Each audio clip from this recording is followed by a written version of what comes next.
potentially deadly infection from a fungus is spreading. Her family moved into a new home, and then a few months later, her hair began falling out. Well, coincidence? Between 2020 and 2021.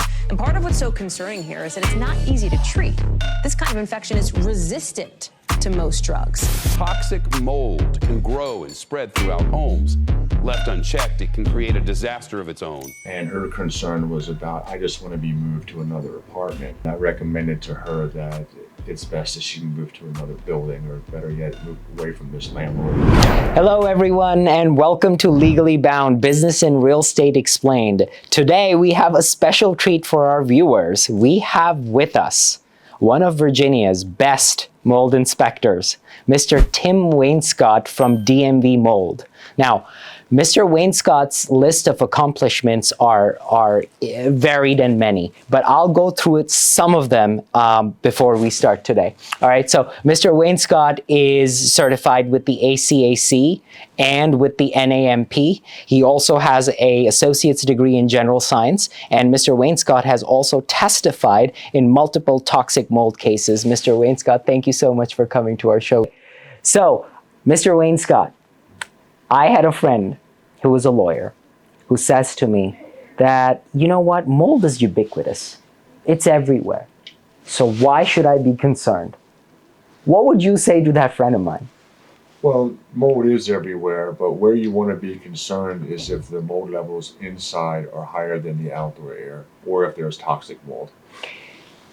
So if you as a mold inspector, if someone were to call you and say, I want a mold inspection done, would you go about gauging whether this premises has elevated mold or not by doing what you just said, that is taking samples indoor and outdoors? Yes, I would also ask if they know of any water source that possibly could have come in through either a leak or a flood. So there are no federal or state standards that establish a bright line rule regarding what is considered elevated mold or not, right? Okay. So let's say this, we get lots of calls to our law firm from tenants who've just moved into an apartment, okay? And the call goes somewhere like, something like, hey, I've just moved in and I see a couple of black spots in my apartment, okay? I'm concerned that this could be mold. What should I do? Well, you want to make sure that they have discovered if there's an active water source that's feeding that, if water's somehow getting in. If a tenant does find an active water source and it's next to those areas of concern, what should his next step be? To have the leak fixed, or have whatever the problem is that's causing the moisture fixed. Because if you go and you just take care of the mold problem without fixing the water problem, it's just going to keep coming again. Okay, so after fixing the water problem, does he have to do anything else as far as detecting whether the mold needs to be remediated or what the level of mold is in the property? It's a good idea to have somebody come and test to see if there is not only elevated levels of mold, but toxic mold. Okay, so now coming to that, toxic mold. Can you describe for our audience, what is toxic mold? When is it considered toxic? Are there any particular types of mold species that are considered toxic? Could you please speak to those issues? Yes, there's various types of mold that are toxic. Stachybotrys chartrum, or otherwise black mold, is the most popular one, and there's others as well. So toxic molds are a specific mold type, and they create toxins because out in the wild they're competing against other mold types for nutrients and for resources. Mm-hmm. So each mold type has its own toxin to bring to the war, so to speak. So if you are called to a particular property to do a mold inspection, can you walk us through what your protocol is? Right. First, I would ask if they know of any water sources or any leaks. Sometimes they do, sometimes they don't. And then I would visually inspect the property to see if there's anything that stands out to me, any red flags. I also use a protimeter device, which is a moisture meter that I can test walls to see if they're wet, and also do a thermal scan. Because again, no water, no mold, so I need to find the water source. And then I would set up air testing. I do an outdoor control sample and then do air testing inside. And in some cases, I'll do a swab. For instance, if they want to see what's going on in their HVAC unit, I can do a swab inside that.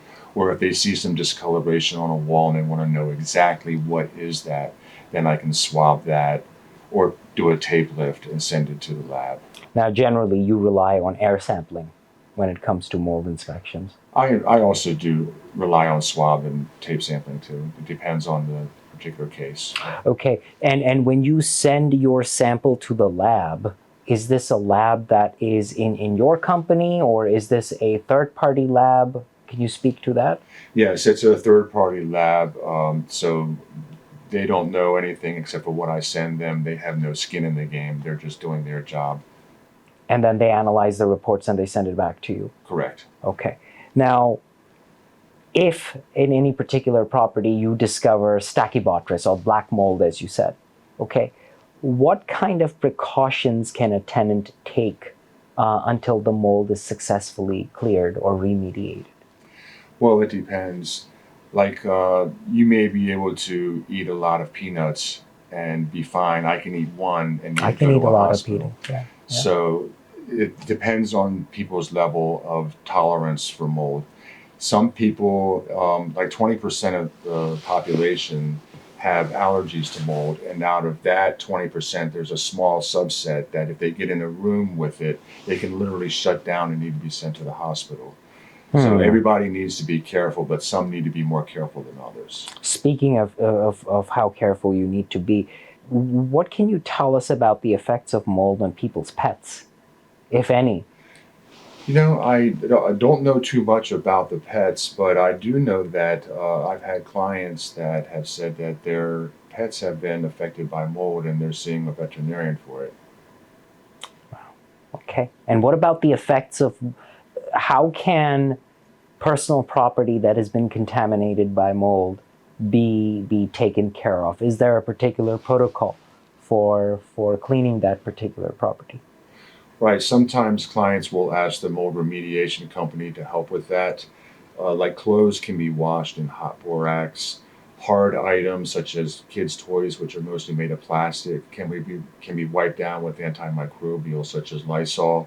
But if an item got saturated, like let's say a couch was under a leak and the couch was saturated and it was moldy, it's best just to throw it out. You wouldn't recommend that they try to salvage that particular piece of property? No.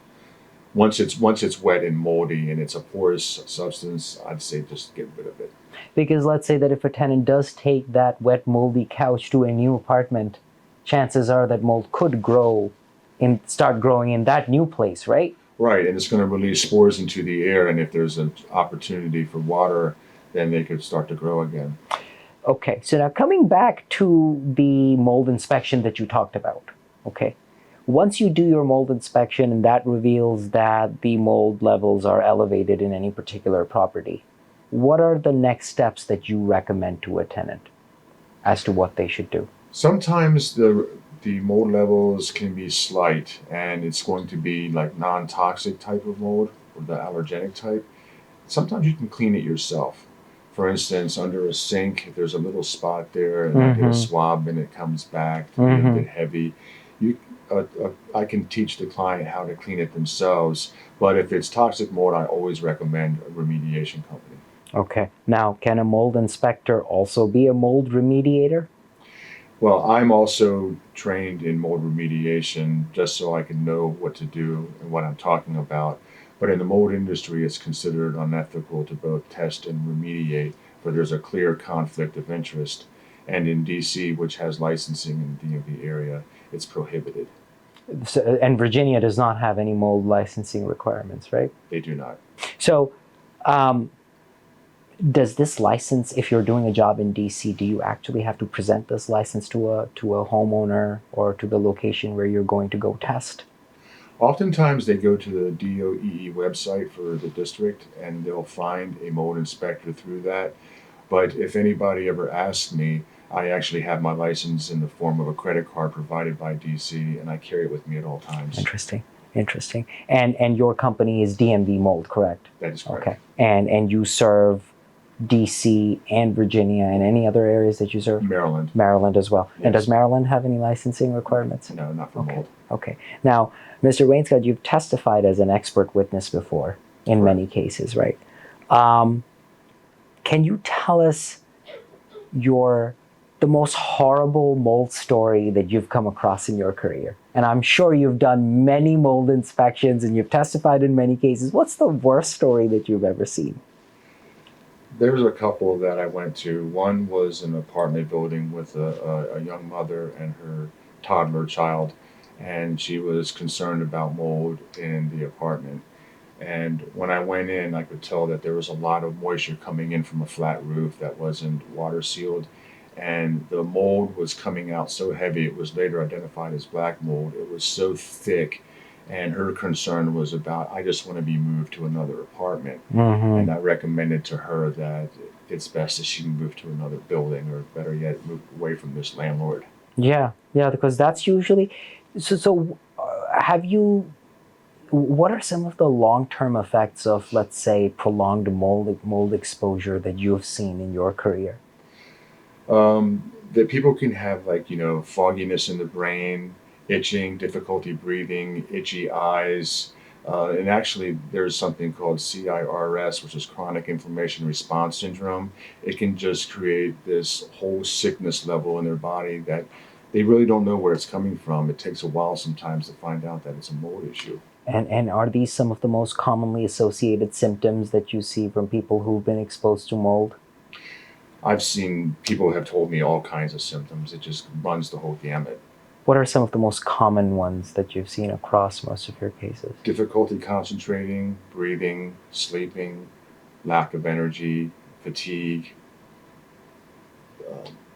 appetite, all kinds of things. The whole body, basically, rashes, itching. So, Mr. Wainscott, if someone from our audience wants to get in touch with you, how can they? Could you tell us how they can contact you?